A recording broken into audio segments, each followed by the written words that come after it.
Got it. Thank you. So why is it not showing me my slides now that I'm ready to go? We just went through this, Kat. I did. I did. Okay, let's try something else here. That's silly. Believe me, we practiced this. We did. We made sure everything was all set up here. And now I am seeing nothing. Show presenter view. Here we go. I don't want presenter view though. What do you see?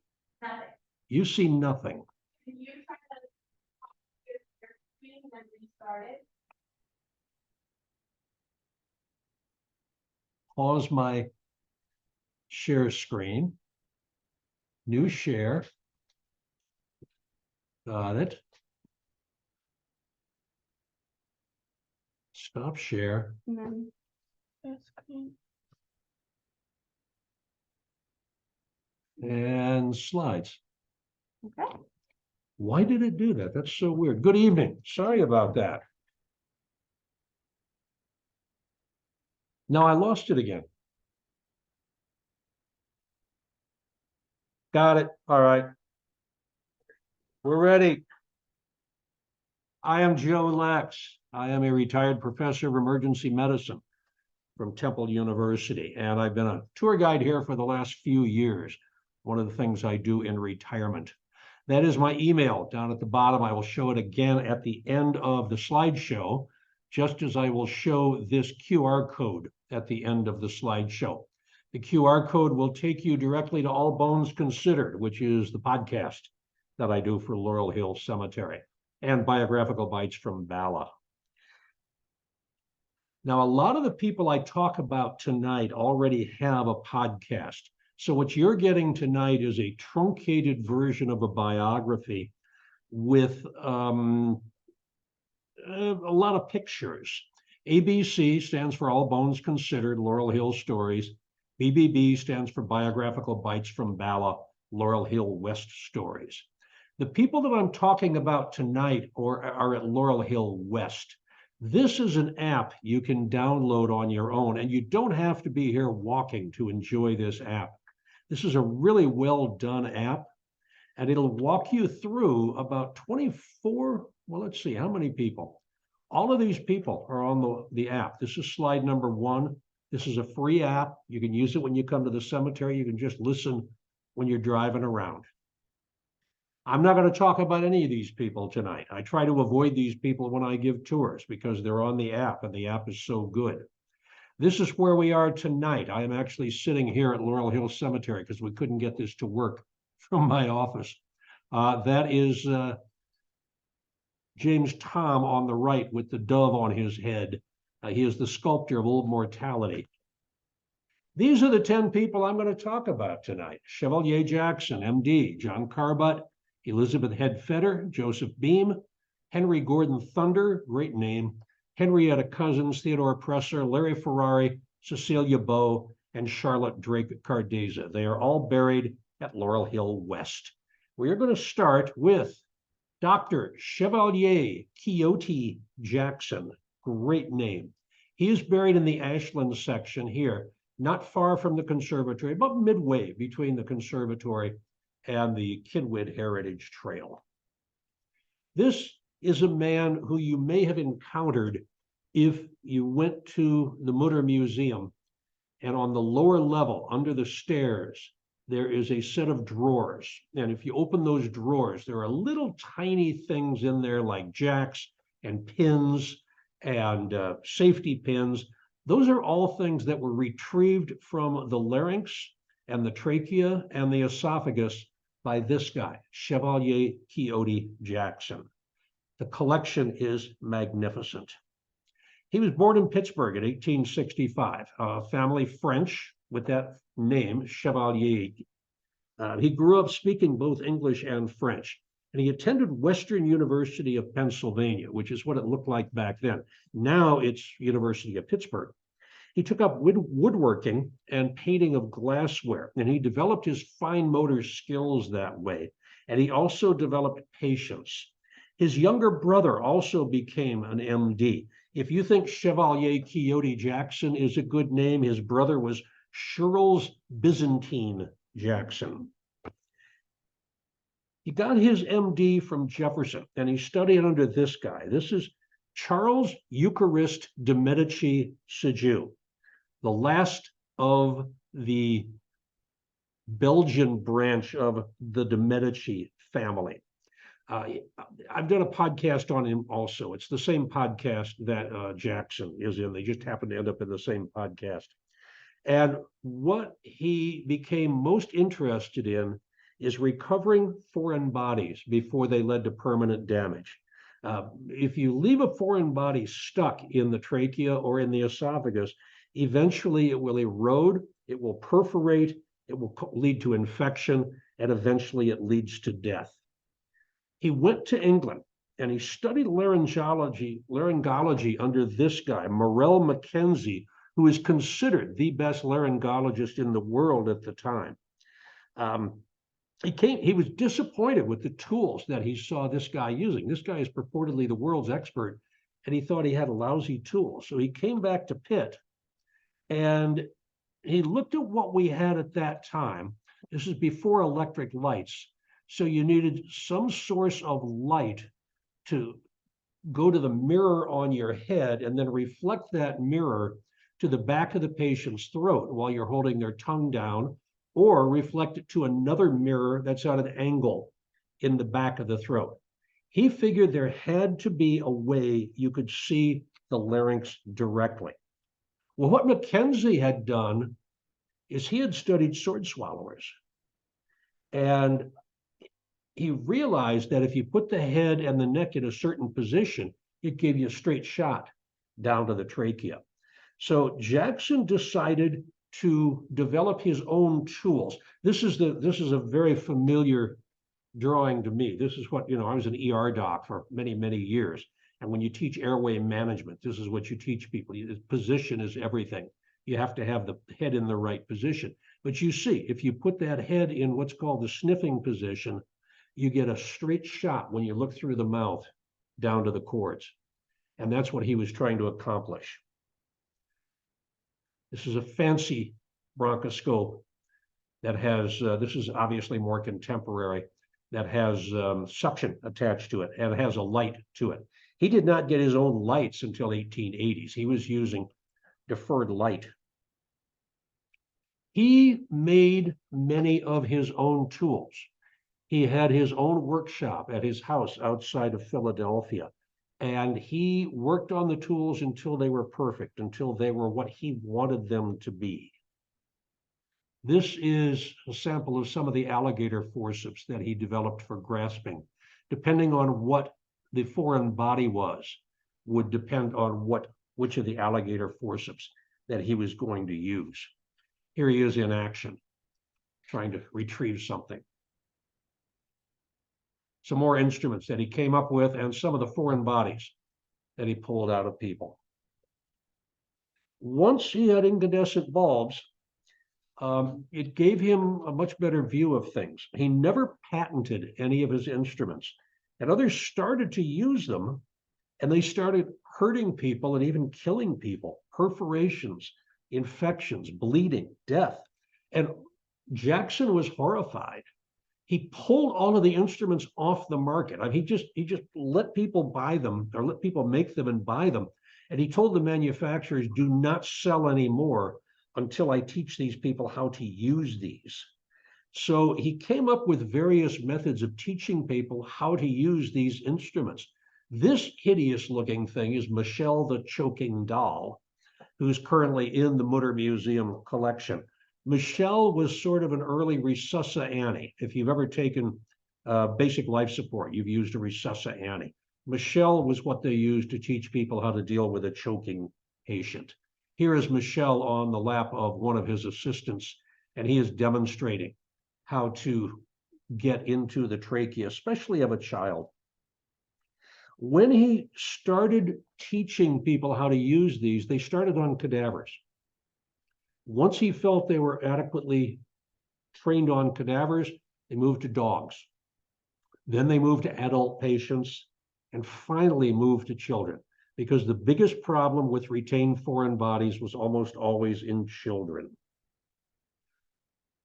This guy was so good as a laryngologist that he became professor of laryngology at Jefferson in 1916. But then in the next few years, he also became the professor of laryngology at Penn, at Temple, at Women's Medical College, and at Hahnemann. So he was chair of otolaryngology at 5 different medical schools in town at the time.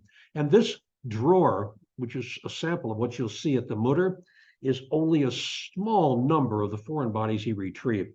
There are 2,374 items in the Mutter collection that he pulled out of people's larynxes and esophagi. He also got involved in dealing with esophageal strictures when children accidentally got into lye. A red devil lye was a very common thing used, especially in southern kitchens. People would make hominy using lye. They use it to make soap. They use it to make various other things. The problem with lye is it looks so innocent. In its state in the can, it looks like sugar. And if you put a teaspoon in a glass of water, it looks like milk. So kids would accidentally eat and drink this stuff, and it would be pretty horrifying. Not only would they have the external burns, but it would cause scarring and strictures in the esophagus. And he had devices where he could go into the esophagus and help dilate that just a little bit at a time, get it back to size. And then he worked with the government to get warning labels on the lye. So he probably saved many, many lives that way also. He was a splendid artist. He would illustrate things with both hands simultaneously. And when he signed his name to show off when he was in front of a classroom, he would simultaneously write his first name with his left hand and his last name with his right hand at the same time. He was a scholar. He published 238 single author articles, 473 articles he was co-author. He was a painter. Here he is doing a self-portrait of himself. He wrote 12 textbooks. He wrote 6 monographs. He was nominated for the Nobel Prize in Medicine in 1935. His son, Chevalier Lawrence Jackson, 1900 to 1961, followed in his footsteps. And he actually did a lot of training overseas. When Chevalier Jackson's instruments went over to Europe, his son went over and taught people there how to use them. It is estimated that he saved 5,000 lives. And the people that he trained saved another 500,000 lives. That's an astonishing number. It truly is. This is his mausoleum at Ashland 10 at Laurel Hill West. It became available when the former owner of this mausoleum moved his family to another part of the cemetery. So he had to put his name above the door, the new name above the door. And I'll just share that with you. They're kind of hard to see when you look at the mausoleum. There is a fun book about him. It's called Swallow. It's all about Chevalier Jackson. By the way, this reminds me, see these 4 open safety pins in this child's esophagus? He actually had a device where he could close the safety pins and fasten them before pulling them back out. If you reach in and try to pull that back out, you're going to perforate the esophagus. Sometimes he would gently push them down into the stomach and then close them with one of his devices and then extract them. Brilliant man. Absolutely brilliant man. Number 2 on our list is John Carbutt. Any questions? Any questions come through? I see something in chat. Nope, that's you? Okay. John Carbutt. John Carbutt is in the moorland section. That is that's the green burial ground there. There's the Kenwood Heritage Trail over there. John Carbutt was born in Sheffield, England in 1832. That's 7 years before the daguerreotype was invented. His early life is unclear. He became a photographer and somehow found his way to North America. So that by 1850s, he was working as a railroad photographer in Canada. And he invented a portable darkroom that could be used in a tent. You can see his name over here, photography by John Carbutt. He opened a studio in Chicago in 1861, and this is, again, photographer John Carbutt. In 1865, the photography magazine was called the Philadelphia Photographer. It was a monthly. Each edition had a real photograph in it. This is long before magazines were capable of printing photographs in them. So Carbutt submitted this photo of Starved Rock in Illinois. It's on the Illinois River. It's now a state park. And this was for the February 1865 edition of the Philadelphia Photographer. He had to make 700 copies of this picture, so there could be one in each edition of the magazine that was sold. Also in 1865, he talked with Coleman Sellers. Coleman Sellers is, in All Bones Considered, number 33. He was one of the pioneers of motion pictures. In fact, some people think that he invented motion pictures before Thomas Edison did. It depends on what you want to call a motion picture. And while he was in Chicago, he developed a method to place a photo on a watch dial and other types of porcelain or ceramics, and they became very, very popular. I mean, imagine being able to have a picture of your baby on your pocket watch. This was his masterwork, 1868, biographical sketches of the leading men of Chicago, photographically illustrated by J. Carbutt. It's a 670-page book, about 110 well-known Chicagoans, and only 450 copies were made because each of those 110 photos had to be put into each book. In other words, 50,000, roughly 50,000 albumin prints to make these 450 copies of the book. This is in 1868, and it was kind of expensive, as you can see, for the day, $20 if you want the Morocco edition. And what happened in 1871? Great Chicago Fire. Most of these were lost. Most of these were burned up in the fire that hadn't been sold. Even the ones that had been sold, a lot of them were lost. He finally came to Philadelphia in 1870. He started working for the American Photo Relief Company. It was at 1002 Arch Street. And he did ads for Baldwin locomotives. He did a portrait of G.W. Childs. He started to siphon some work away from Frederick Goodekunst and some of the other portrait photographers there were in town. And he got to be so well known that it surprised a lot of people when he was chosen to be supervisor of the photographic hall at the Centennial Exposition in 1876. 1879, he's now 47 years old.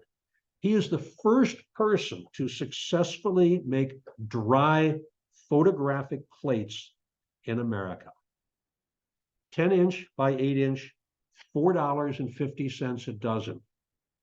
This was a huge step forward. No more carrying chemicals.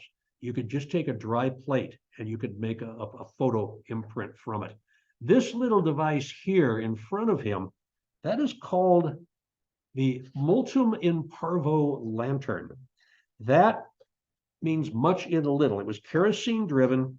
It was 9 inches by 9 inches by 14 inches. And it could be adjusted to 3 different lights, depending on which part of the photographic process you were in. Excuse me, $6 for this magnificent invention. He also supplied the plates to this guy, the crazy man, Edvard Muybridge, who's doing the studies of animals and humans in motion. I'm sure you've seen these.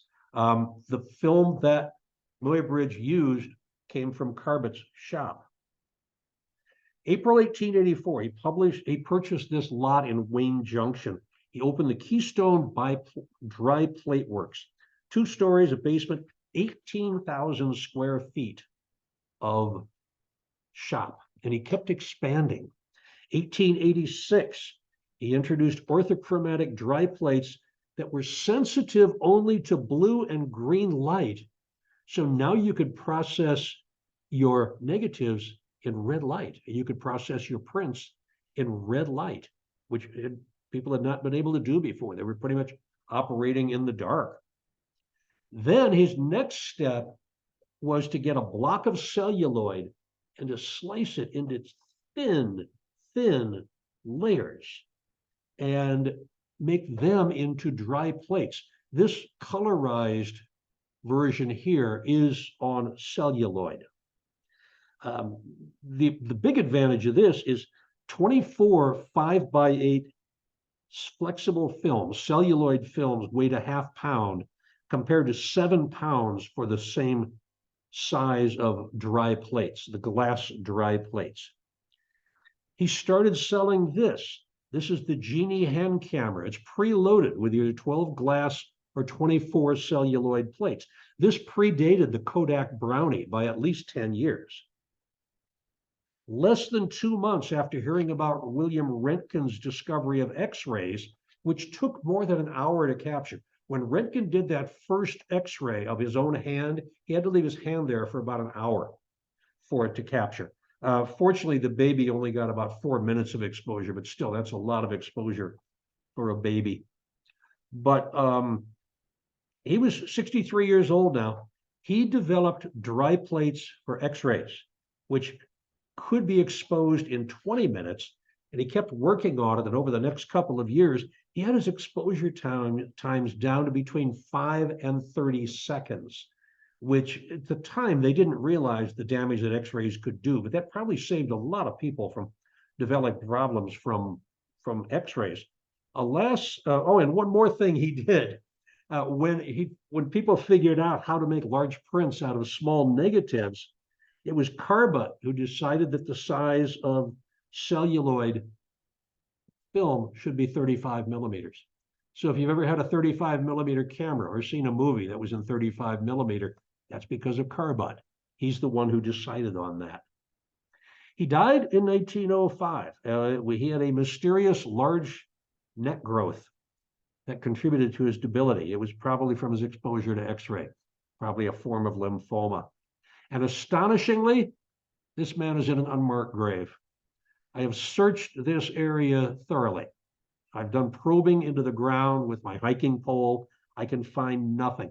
This man, who I think is one of the great fathers of American photography, does not even have a gravestone.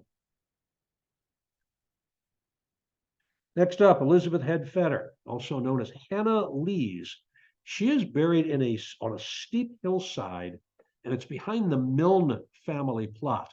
Now, this is not A. Mill. This is Caleb Milne. Caleb Milne was a Scotsman. He was in the textile business, and the Fetter family plot is really down a steep hill. In fact, I don't take people directly to her graveside when I include her on a tour. You may have heard about her younger brother, Howard Head. He's the guy who changed not one, but 2 sports. And I do mean changed the sports. Howard Head invented both head skis and the Prince racket. So he totally changed 2 sports. He's also considered the patron saint of the average athlete. Their father was chair of dentistry at Thomas Jefferson University. She went to Agnes Irwin School in Bryn Mawr. She went to Vassar College in 1922 for pre-med, because everybody in her family, except her brother, was a doctor. Her father, another brother, an uncle. She married a doctor. She couldn't get through organic chemistry, though. So she decided she would do some writing, and she was very, very good. She started out as an ad copywriter for Strawbridge and Clothier. And I did talk about Strawbridge and Clothier at its beginning in Biographical Bites from Bala number 22.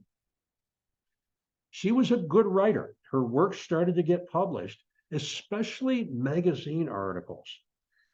Most impressive to me is this woman had several articles printed in the New Yorker between 1933 and 1936, at least 11 that I could find in the New Yorker.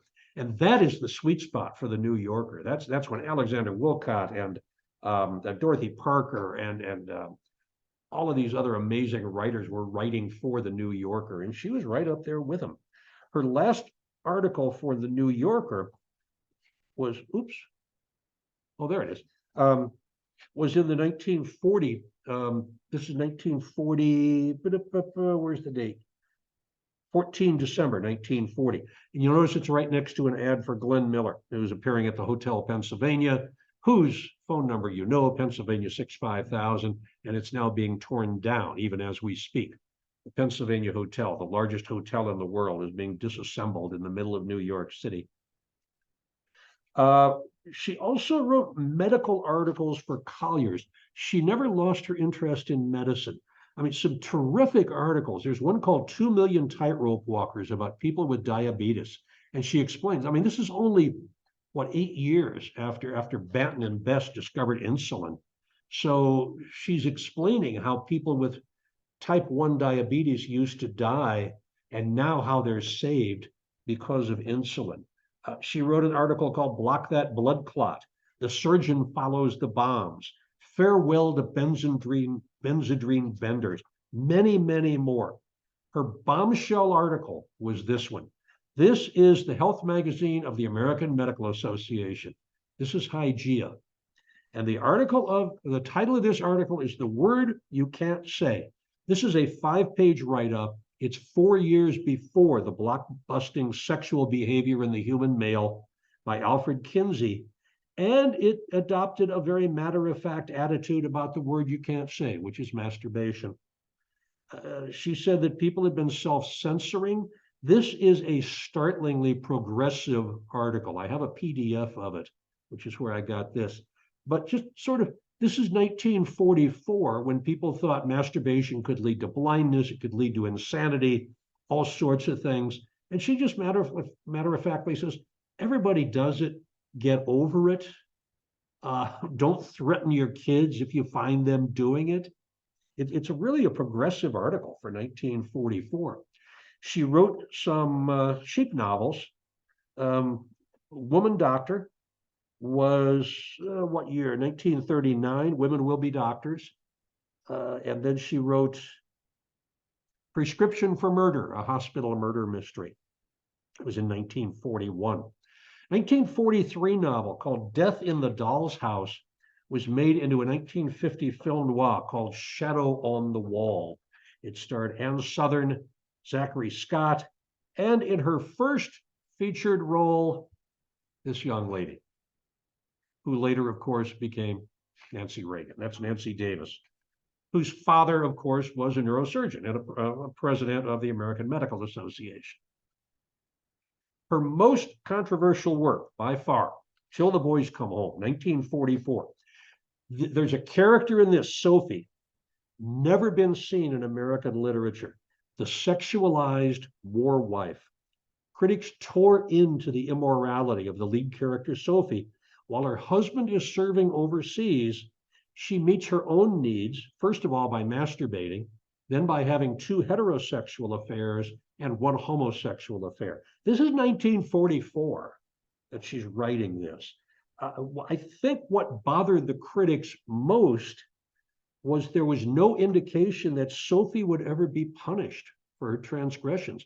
When her husband came home, there was no sign that he was going to find out or that she was going to be punished. And I think that upset a lot of blue noses. By the way, the back cover of this is my copy of the book. I have a copy of this. The back cover, I should have put a picture of that up also because it tells you to buy war bonds. Now, she did get mentioned in this wonderful book, which I think you can find online, Wolf Women and Phantom Ladies, Female Desire in 1940s U.S. Culture. Needless to say, writing a book like Till the Boys Come Home got Hannah Lee's Elizabeth Head Fetter into the book. She did marry a doctor, as I say. They lived together in an apartment near Rittenhouse Square. I have a Facebook friend who actually was a next door neighbor or an above neighbor to her when they were living in Rittenhouse Square. And this is the only picture I've ever seen of Elizabeth Fetter when she's smiling. And that's because she's with her husband and they're in the snow someplace. But every other picture of her, she's a very stern-faced individual. Here's one of her later articles, which this woman should be a feminist icon. What can I say? I really feel she'd be a feminist icon and nobody's ever heard of her. This was an article that she wrote about stop playing dumb just to catch a man. Don't do that. She got involved in politics. In the 1951 election, she directed the telephone campaign of Joseph Clark and Richardson Dilworth in the mayoral campaign. For 3 years, she taught experimental writing at Bryn Mawr College. She served on the board of numerous progressive causes. She died at 322 South 21st Street on 21 January 1973. She was only 68 years old. Her husband outlived her by 18 years. And despite her enormous popularity during the 1940s and 50s, 30s, 40s, and 50s, she's pretty much been forgotten. And as I say, this is somebody who needs some sort of revival in feminist literature. Still no questions, okay? All right, next up, Joseph Beam, Joseph Fairchild Beam. His ashes are in the chapel room here. This is the crematory and the funeral home for Laurel Hill West. There's the parking lot, and then up on the hill is the chapel. And he's actually buried over in this section. That indicator is wrong. He's buried, his ashes over in this section. Joseph Beam was born to a working class family in 1954. His father, believe it or not, his father's name was Sunbeam. He was a bank security guard. His mother, Dorothy, was a teacher in the Philadelphia public school system. He attended Malvern Prep, and then he went to St. Tommy's, the old late lamented St. Thomas More High School. And then, of all things, he went to college in Iowa. When he acknowledged to himself that he was gay, he was in a vast majority white college in Iowa. He struggled with his sexuality. He said, "I thought I was the only gay Black man who ever lived." Now, he came back to Philadelphia. He started working here at Giovanni's Room, which is the oldest surviving gay bookstore in the United States. It's named after this novel by James Baldwin. It actually has a blue plaque out front. Joe looked around the store and he said, "Where are the stories of people who look like me?" He found absolutely nothing about gay Black men. So he decided to publish an anthology on his own. He put ads in the Philadelphia Gay News. He called for Black gay writers, and he said, "Visibility is survival." He interviewed such recently revealed Black gay icons as civil rights leader Bayard Rustin. There's a new movie out about Bayard Rustin, in fact. Audre Lorde, poet. Afrofuturist Samuel Chip Delaney. When I was a science fiction freak more than 50 years ago, Chip Delaney was one of those new writers who was doing amazing things. So he got the essays together and he got them published. And In the Life was published in 1986. This is 4 years after the AIDS epidemic struck the gay community. Now, his mother accepted. His father never really accepted his sexuality, but his mother signed the book or attended the book signing. He decided that he was going to do a second book, but he sort of tucked himself away and he wouldn't go visit his mother. He didn't contact his family that much. He had contracted AIDS and he was slowly dying. And he didn't want his mother to see the way that he looked. He did not live to see the publication of his second book. A friend found his body on the kitchen floor Christmas Eve, just a few days short of his 34th birthday in 1988. He'd been dead for several days. His death from AIDS shook the Philadelphia LGBTQ community. His mother went through his belongings and found that Joe had been working with the poet Essex Hemphill on a second book.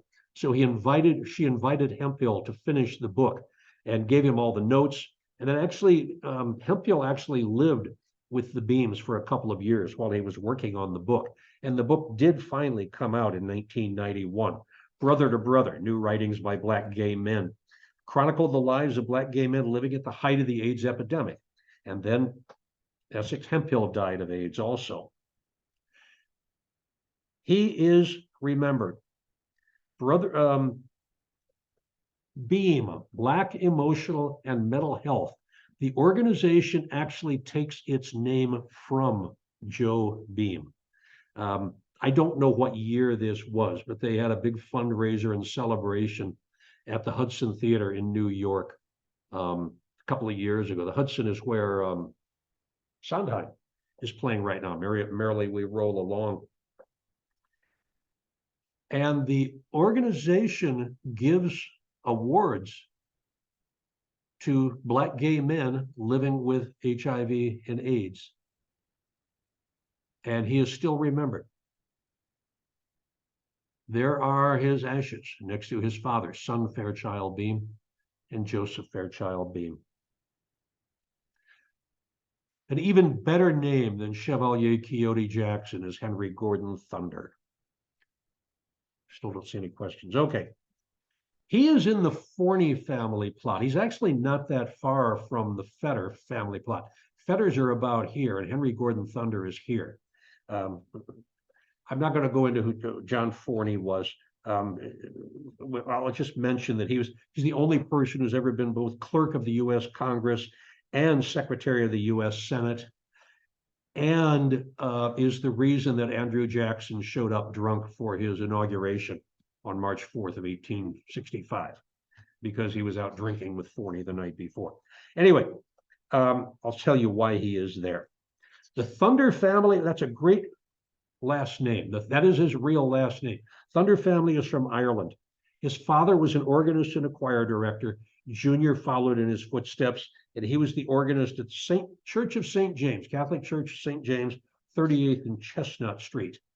However, he was excommunicated from the church when he married Forney's daughter, who was divorced. And it was actually in the newspaper that he is deposed from his position as organist at St. James Church by marrying the divorced wife. He formed the Thunder Orchestra, and the Thunder Orchestra was a big deal. This is back before there was a Philadelphia Orchestra. In fact, when Frances Ann Wister was recruiting for the Philadelphia Orchestra, she poached a lot of people from Thunder's orchestra. I did a podcast about Frances Ann Wister, All Bones Considered, number 36. That's the remarkable Wister sisters. I've not done a podcast about Henry Gordon Thunder yet. He did many recordings for RCA Victor as a soloist and as a choir leader. This is an organ solo, a hymn written by a guy named Edouard Baptiste, who's buried at Père Lachaise. His high point was almost certainly the first U.S. performance of Mahler's Eighth Symphony, the Symphony of 1000, at the Academy of Music, with the conductor, Leopold Stokowski. And down here it says Mr. Henry Gordon Thunder at the organ. What the program doesn't tell you is this Symphony of 1000 had, that's the Academy of Music. That is the Academy.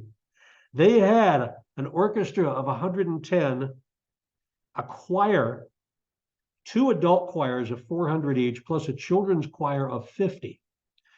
So it really was a symphony of 1000. Stokowski, go back one, Stokowski actually conducted the orchestra chorus of 400, whereas Henry Gordon Thunder conducted the second chorus, the Philadelphia Choral Society, the Mendelssohn Club, and the Fortnightly Club. And then the children's chorus, 150, not 50, children's chorus of 150.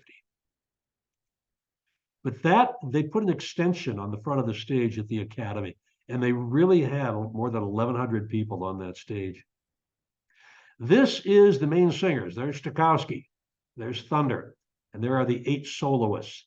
The one soloist I will mention briefly is this woman, Susanna Durkham. She was a contralto. She is the sister of Francis Xavier Zircum, who was the neurologist who cared for Woodrow Wilson after he had his stroke. Francis and Susanna are buried in the same plot at Laurel Hill West. I did a podcast about them, Biographical Bites from Bala, number 7.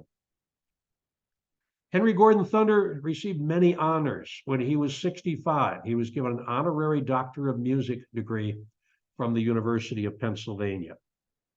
And he lived until 1958.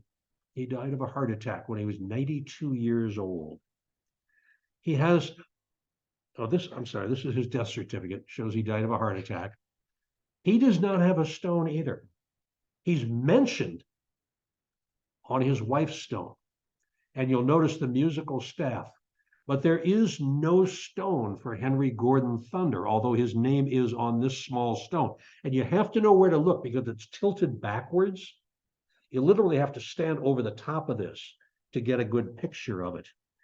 His brother, who's in the same plot, and I can't figure this out because he didn't marry any of the Forneys, but maybe there was no place else to put him, so the Forneys were nice and let him be there. His brother, William Silvano Thunder, 1876-1954, was the organist at the Cathedral of Saints Peter and Paul through at least 25 years of the early 20th century. He was also Cyrus Curtis's private organist in Wyncote during the 1920s. For more on organists in Philadelphia, biographical bites from Bala, number 15, holding out all the stops. And if you want to learn more about the architects of the cathedral, two of whom are buried here, Napoleon Lebrun and John Notman, the guy who designed this cemetery, they are both buried here, and they are the designers of that cathedral. Still no questions. Moving on to Henrietta Cousins. Henrietta Cousins is right across the road from Frederick Winslow Taylor. Frederick Winslow Taylor is right about here. There's Henrietta. There's the Schuylkill Expressway down there. More than 20 years before Virginia Woolf wrote her groundbreaking feminist treatise, A Room of One's Own, 4 Philadelphia women had figured out what most successful women needed: a wife. They'd been dubbed the Red Rose Girls by their instructor at Drexel, illustrator Howard Pyle.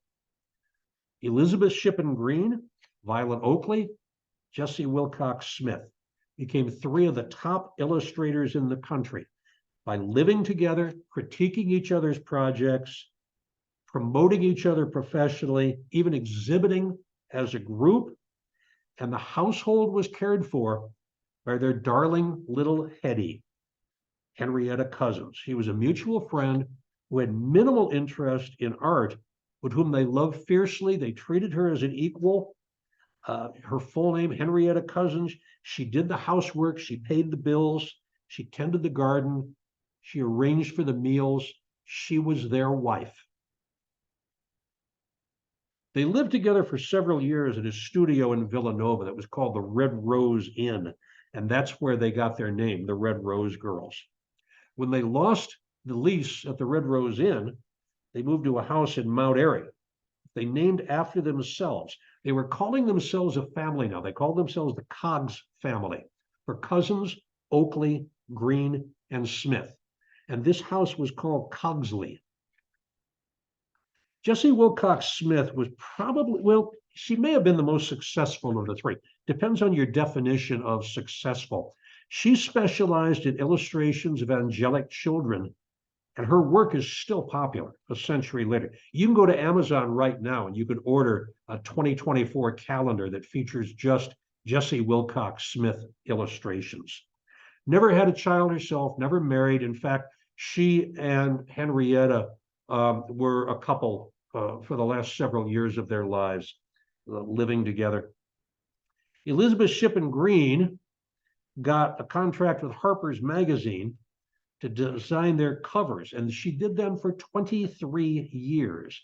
She also specialized in painting children. And then there's Violet Oakley. Violet Oakley got a huge contract to supply all the murals at the Pennsylvania State Capitol building in Harrisburg. Now, you can hear more about the Capitol building in All Bones Considered 49, White Collar Crime, when I talk about the poor architect who got thrown in jail for overcharging for this. But Violet spent the next quarter century doing 43 murals for the state capitol. This is probably my favorite. Just absolutely gorgeous, stunning murals, basically a lot of them based on mythology. If you've been to the state capitol, you might have noticed them without paying a lot of attention to them. They are worth paying attention to. They really are. There's some beautiful artwork. A lot of her stuff is up at the Woodmere Museum. Also, her partner in life with Edith Emerson. Edith Emerson ran the Woodmere Museum for many years. So she's got a special thing for Violet Oakley's artwork.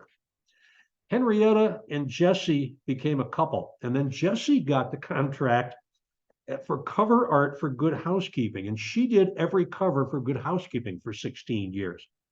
She died in 1935. She left her $250,000 estate to Henrietta. There is no question that Henrietta Cousins made the careers of three brilliant illustrators possible by being their companion, their wife, their housekeeper, their gardener, and whatever else they needed. Now, Jessie Wilcox Smith is buried with her family at Woodlands Cemetery. And if you go to the Woodlands website, they have a virtual tour page. She is identified there as an LGBTQ artist. Henrietta, as I said, is at Laurel Hill West. But look at this at the top here. Jessie and Henrietta have the same marking. So they may not be buried together, but they're still together in spirit with the marking on the top of their tombstones. Next up, we got Theodore Presser. Theodore Presser is buried in the Moreland section. Again, there is the Green Burial section. There's the Kinwood Heritage Trail. Somebody else who was born in Pittsburgh. He was son of immigrants. His mother died when he was 2. His father died when he was 13. And his brother Edward was 12 years older. So he took him in, tried to get him jobs in factories. He failed miserably. He was not cut out for heavy labor. He was not cut out for any sort of factory work. So he got a job in a sheet music store, and he started selling tickets to local opera. He took piano lessons, but he knew that he would never be more than adequate. He attended Mount Union College in Alliance, Ohio, and soon he was he was assistant professor of instrumental music. 1876, Ohio Wesleyan Female College. He organized the music teachers in the area into an organization called the Music Teachers National Association, the MTNA. It started with 62 members. 18 of them were women. Today, MTNA has 22,000 members in all 50 states, and it recognizes Presser as their founder.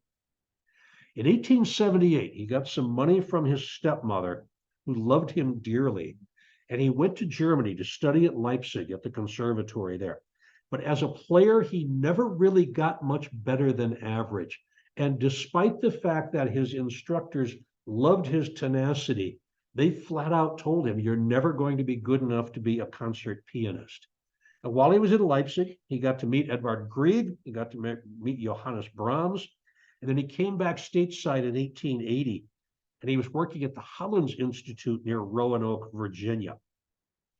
He had an idea. In 1883, he borrowed $250. He started a magazine called The Etude. The Etude quickly became the must-have publication for private music teachers. Finally, 1885, he moved to Philadelphia. First shop was at 1004 Walnut, but he outgrew that quickly. He moved to 1704 Chestnut, and then eventually bought up the places next door, so that the main entrance is actually at 1712 Chestnut. His music store, where he sold sheet music and instruments, eventually covered an entire city block on Walnut Street between 17th and 18th Street. Also had one of the first telephones in Philadelphia. By 1913, he was controlling more than 10,000 pieces of sheet music and became a very rich man. And he published everything from Books for Beginners by Theodore Presser to advanced music. He did not invent the sousaphone, however. That guy we have here, that is J.W. Pepper, who also was in the sheet music business, but he was a friend of Sousa. And J.W. Pepper is buried not far down the road there, the guy who invented the sousaphone. By the late teens, the Etude was being sent to nearly 250,000 subscribers every month. If you were a music teacher anywhere in the world, you subscribed to the Etude, an incredibly successful magazine. And he started paying back. He started paying back first with this home on Johnson Street in Mount Airy, the Presser Home for Retired Music Teachers. It is now called the Presser Senior Apartments, 401 West Johnson Street. That's a recent photo. It is beautifully restored. It has 5 soundproof rooms in the basement where people can go practice to their heart's content and not disturb anybody. In addition, the Presser Foundation has awarded millions of dollars in scholarships to musicians across the country. He gave money to build music buildings on campuses. This is the Presser Listening Room in the Boyer College of Music at Temple University, or College of Music and Dance at Temple University. He also donated money for the music building at Swarthmore. He built, I think he built 10 different music buildings for campuses. He was very generous with his money. May of 1925, he was 77 years old. He went to see the Phillies play at Baker Bowl, and he had a fainting spell. He was taken to Samaritan Hospital, which now, of course, is Temple Hospital, and he was found to have partial paralysis. He did not recover very well. A few months later, he died in October, died in his sleep. There was a massive funeral with music from his employees. He was buried in the Moreland section. Presser.com continues to serve music teachers. There are no more brick and mortar stores. They no longer have stores. They are strictly web-based, and their motto is in tune with the times since 1883, 140 years of success. Real nice marker in West. Speaking of music, this guy is just off the road leading from the pedestrian gate at Belmont, which is right about here.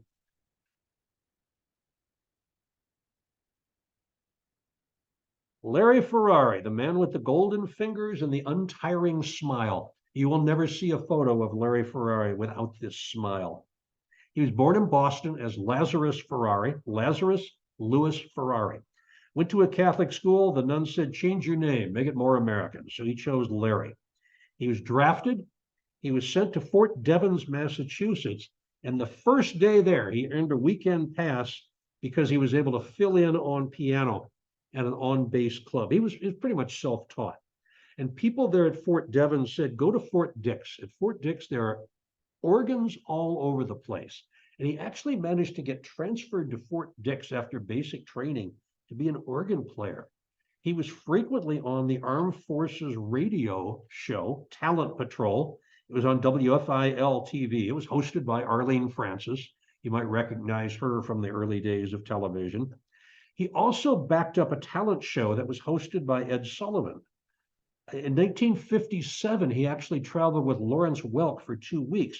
He decided he didn't like the grind of touring, so he came back to Philadelphia, and he became music director at WPVI, Channel 6 at 46th and Market.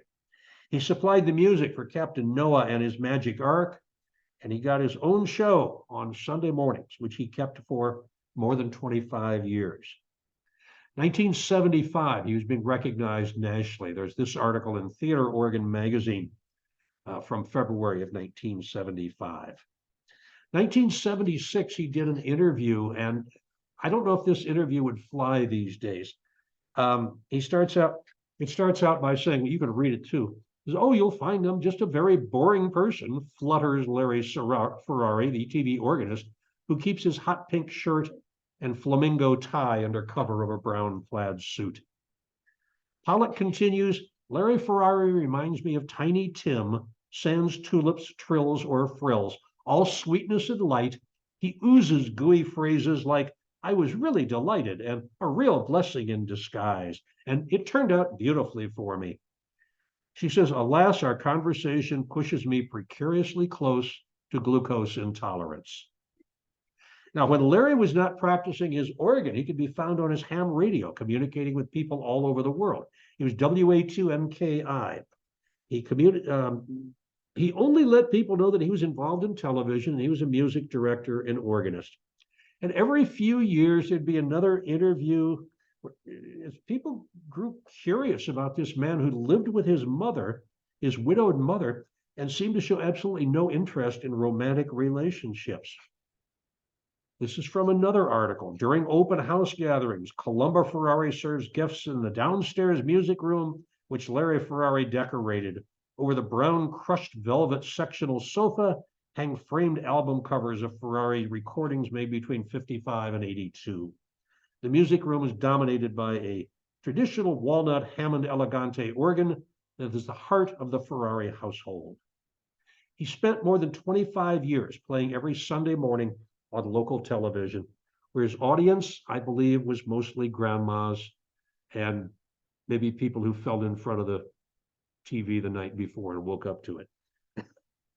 His albums were never bestsellers, but they were popular up and down the East Coast. And here's a little trick. I don't think there's a local Buca di Beppo. I know there's one in New York City, and I've been to one in one other city. But if you go to Buca di Beppo, they have all these photos on the wall. There's Larry, right back there. He's part of the Buca di Beppo atmosphere. He was very much loved and very approachable. I actually saw him twice in restaurants, once in Jaime's Delicatessen in Bala on Montgomery, and once in Horn and Hardart at the Bala Cynwyd Mall. He was eating alone. I didn't say anything to him. I recognized him, but other people came up to him and just talked to him. And he was so gracious, and he would give an autograph, just as happy as anything to see people. He made many, many albums along the way, which are becoming quite collectible. 120 and 182 bucks for a Larry Ferrari album when they pop up on eBay or Amazon.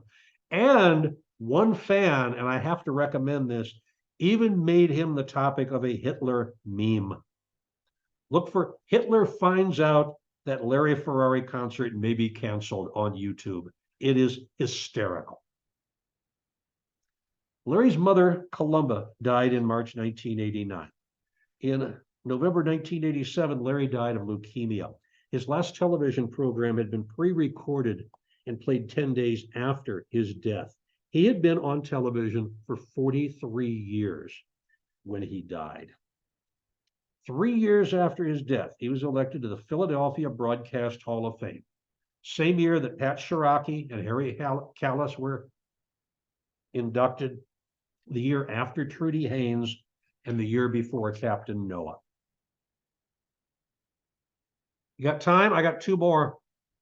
We're scheduled to go till 8. I'm going to take a sip of water.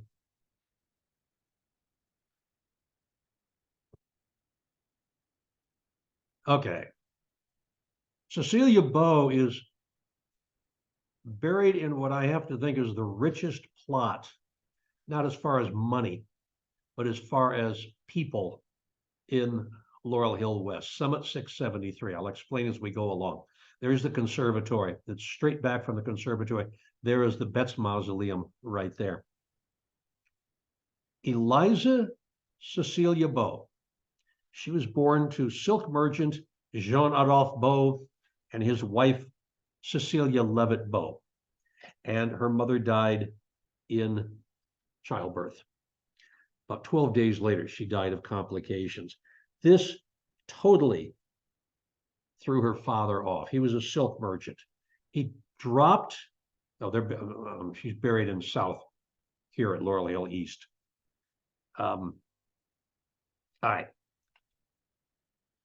Grieving father dumped her off with his wife's family, and then he fled back to France.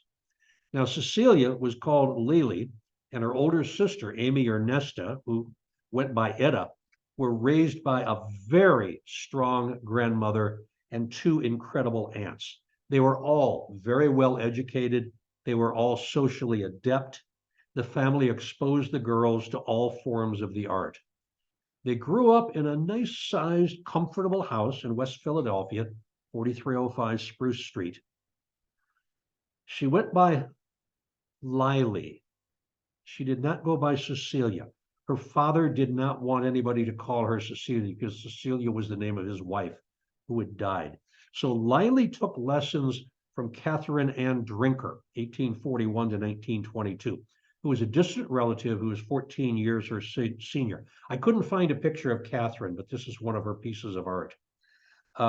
They became lifelong friends, and Etta, Cecilia's sister, married Catherine's brother, Henry Sturgis Drinker, and they had 5 incredible children. At 18, Lily declared her independence. She took back her mother's name, and now she was known as Cecilia Bow. She was becoming a very skilled illustrator. She made many illustrations of family members. She tended to do a lot of stuff within the family. This is her grandmother, Cecilia, after whom she is named. This is Edward Drinker Cope, who I will talk about eventually, even though he's not buried here. But he was part of the dinosaur wars during the late 19th century. That mad look in his eye, that's not a photographer's error. He really was just a little bit crazy. But he was a brilliant paleontologist.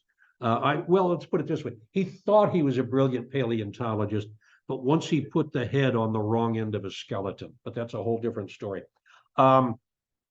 She did the illustrations for one of his textbooks. Look at the detail in that. That is Cecilia Bow's early work. 1876, she attended PAFA just when it opened. And of course, you know who the architect for PAFA is, Frank Furness, who's buried down the hill here at Laurel Hill East. 1885, she displayed an early work. This is called The Last Days of Childhood. It took her 2 years. The woman, that's her sister, Etta. Her child is her nephew, Harry Sandwith Drinker. Harry Sandwith Drinker was one of the great lawyers of Philadelphia. He was the Philadelphia lawyer in the first part of the 20th century. He later was the choir music scholar who had a music room at his house in Merriam where 150 people could sing on Sunday nights. He was the sponsor for the Von Trapp family when they came to the United States. He actually put them up in his parents' house when his parents died. His parents' house was right across the street from his in Marion. This is another nephew that she drew. By the way, and Harry, yes, is buried in the family plot. This is Cecil Kent Drinker. Cecil was named after Cecilia. He was the founder of the Harvard School of Public Health. And with his wife, he was the main investigator and witness for the Radium Girls in their fight for compensation, which is a whole different story also. He is buried in the family plot at West. Her prime subject for the family was her niece, Amy Ernesta Drinker. Here she is as a 2-year-old. This is just called Amy and Nurse, I think it's Toddler and Nurse. I don't remember the name of the painting, but it's probably one of her better known paintings. Ernesta grew up to be an amazing beauty. She married William Bullitt, who later became our first ambassador to the Soviet Union. They were divorced by then. During the World War II, she became a radio announcer as Commando Mary, encouraging women to get involved in the war effort. If you want a podcast about her, I fell in love with this woman when I started researching her. I did a podcast about her, Biographical Bites from Bala, number 3. It's called Becoming Commando Mary. Cecilia became the first female instructor at the Pennsylvania Academy of the Fine Arts. She also bought land and studio in Gloucester, Massachusetts. She called it Green Alley, and this was her studio from 1906 until she died in 1942. Now, if you think about portrait painters at this time, John Singer Sargent was probably the top portrait painter of that era, but women wanted to be painted by Cecilia. And in fact, Theodore Roosevelt absolutely loved this portrait of his wife Edith and daughter Ethel that Cecilia did in 1902. Another painting you might recognize, Twilight Confidences. This was painted in 1888, her first open air painting, her first outdoor painting. This was lost for most of the 20th century. It showed up at the Georgia Museum of Art, of all places, in 2007. Now, obviously, I could do a full hour on Cecilia Beaux and her paintings. Today, she is considered equal, if not superior, to Mary Surratt, who for many years was considered the premier female American Impressionist painter, even though she's buried in Paris. I think Cecilia Beaux was better, and a lot of artists at that time also said that. One critic actually said she's probably the best female painter who ever lived. When she died, there are lots of catalogs of her work. You can find them online. There are biographies you can read about her. When she died in 1942, she was buried in the Drinker family plot. Very simple stone. Don't let the stones in this plot fool you. As I say, within that plot are at least 7 people who have their own Wikipedia page. It's absolutely astonishing. For more on the other Drinker siblings, check out All Bones Considered number 41, 3 More Drinkers. And our last person is Charlotte Drake Cardeza, who lives in this marvelous mausoleum here in the Franconia section. Who resides, is placed. Anyway, I'll explain. She's on a peninsula there. Her father was a British-born textile magnate, Thomas Drake. He made his money producing cotton jeans for the Union Army, and he made a ton of money. Her mother was Matilda McChesney. When she was 20 years old, Charlotte married royalty, James Warburton Martinez Cardeza, grandson of Count Juan Martinez Cardeza from La Coruna, Spain, which is what this picture is, La Coruna. Thomas was born the next year, the son Thomas.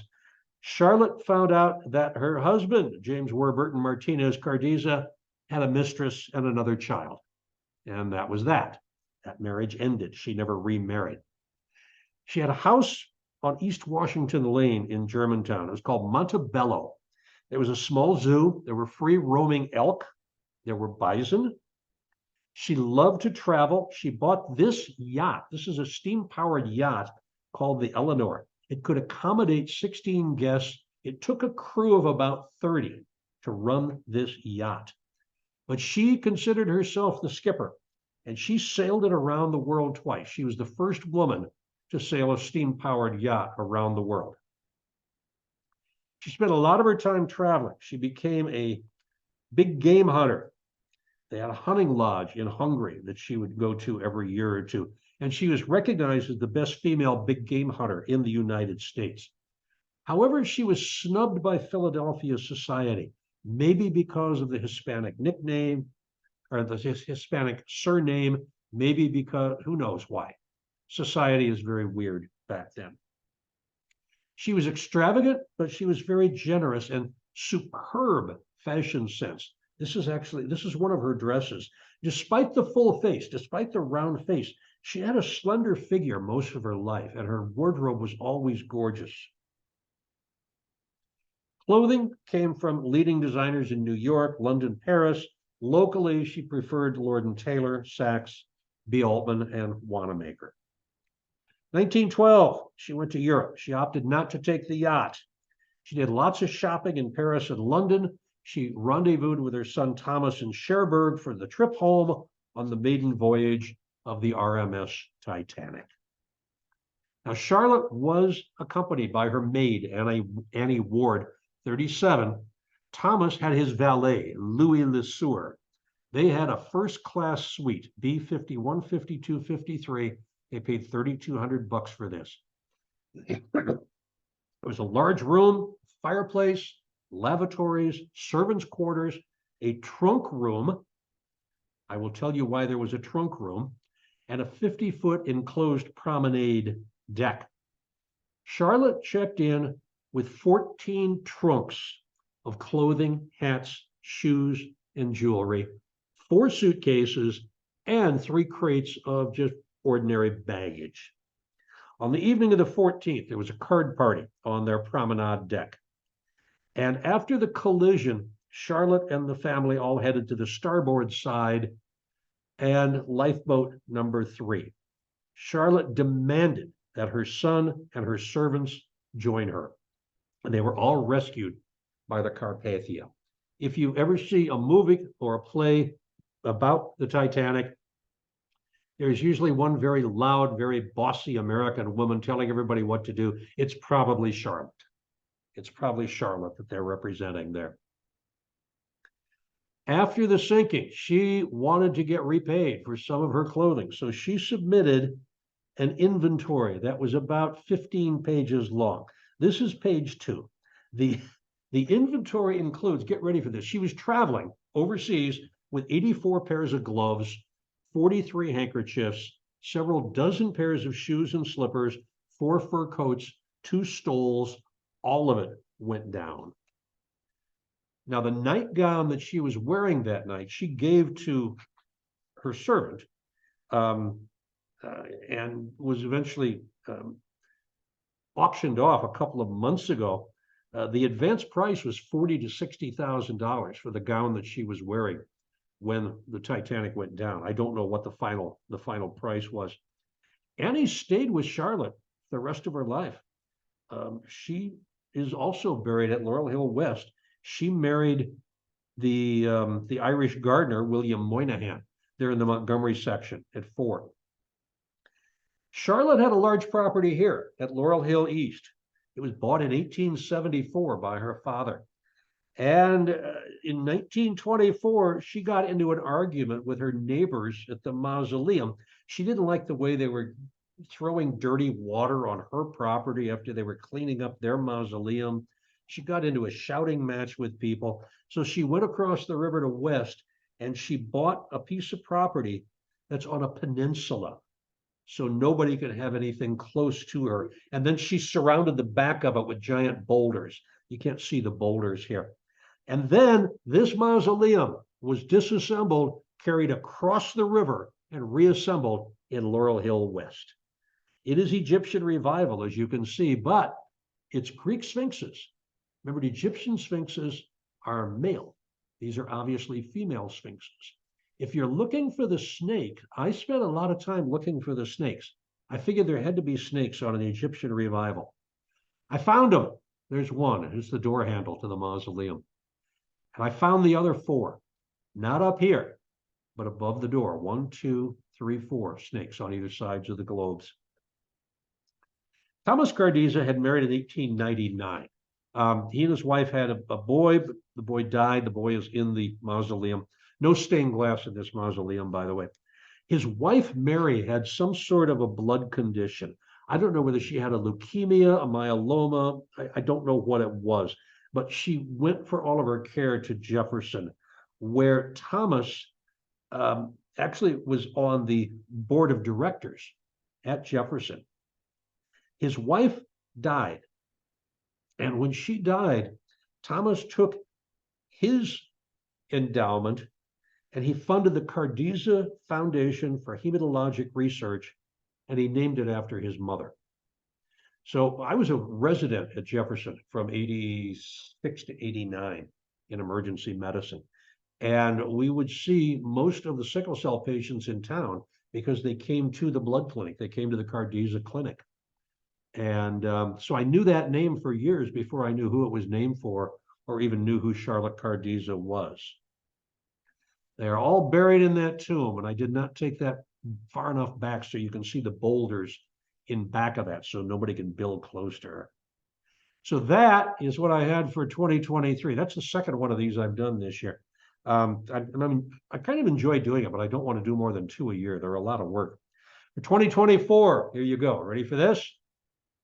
You're going to hear about Glenna Collette Vare, the female Bobby Jones. Joseph Miller Houston, the architect for the state capitol that I told you about, spent time in jail for fraud, which he probably was not guilty of. This young lady, Sally Deaver Murray, who is in the International Skiing Hall of Fame. Lauren Isley, one of the great paleontologists, essayists, and humanitarians. I will talk about him. Eldridge Reeves Johnson, founder of RCA Victor, and the man who owned the original Lewis Carroll handwritten, hand-drawn Alice in Wonderland for about 20 years and kept it on his yacht. The Shipley sisters, the ladies who improved education for girls. Henry Richard Dietrich, Americana collector extraordinaire. Next time you go to the Philadelphia Museum of Art, look at the collections, especially on the furniture. Most of it's going to come from Henry Richard Dietrich. Beatrice Fenton, left the Laurel Hill West equivalent of Harriet Frischmuth, who's buried here at Laurel Hill East.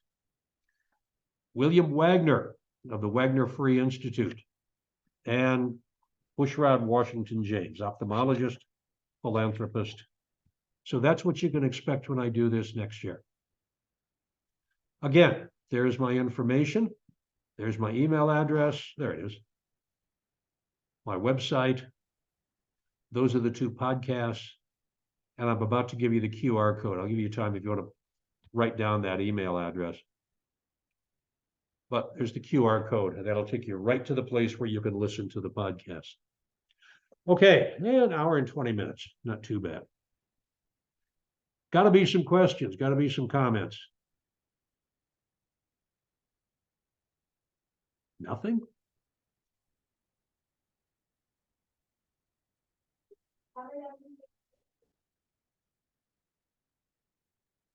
Okay, all right, well, thank you very much. Stay safe, stay well. Yeah. Myself. Thank you everybody for coming out today. Well, sitting at home, but tuning in. I hope, oh, we have some questions. Let me go over those. Oh, everybody's just saying thank you to Dr. Lex. So thank you, Dr. Lex. Check out what we have for the rest of the year, and follow us on social media at Friends of Laurel Hill. Okay, thank you. Have a great night.